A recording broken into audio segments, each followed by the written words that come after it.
Hey, welcome everyone to an unboxing of the One More SonoFlow wireless noise cancelling headphones. These are very popular headphones. I've been meaning to unbox and review for quite some time, finally getting around to it. And you can find a link to the review in the video description, which will be going through pretty much everything, full battery drain test. And that's one of the things that's actually listed on the box is the extensive battery.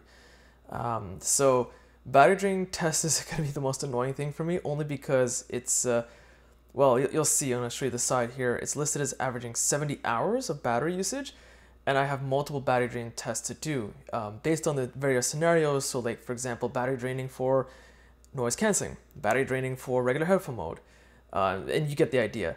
So I'm not one of those YouTubers that just kind of uses it for a week and be like, yeah, the battery averages out what the manufacturer says. No, actually fully drain the battery and also recharge it multiple times.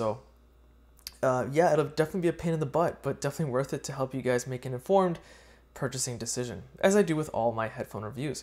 So it does come in a hard traveling case, and this is really impressive given the inexpensive price tag. And just looking at them out of the box, they look really sleek. They're not a full black, but I'm digging the grayish color with that red accents in the ear cups. Not that anyone's gonna ever see that, but the ones at the bottom, again, not that visible to most people, where the ports are at the bottom with that red accent. Not always visible, but I still like it. The USB cable is unfortunately USB-A and USB-C, not a full USB-C, but it does come with an auxiliary cable. So again, given the price tag, you're getting like a bunch of money's worth of stuff right out of the box. Performance is one thing, but very happy to see a hard traveler's pouch and an auxiliary cable connection.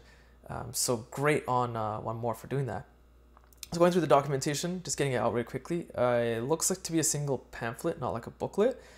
And there's some quick information on how to open it up and use it. And the guide, it looks more intimidating than it is because it's in multiple languages. Okay, so the actual setup process looks pretty simple. That's pretty much it. So again, our link to reviews in the video description, as well as my social links and website link, also in the video description. Hit the like button, does help, subscribe, and thanks for watching.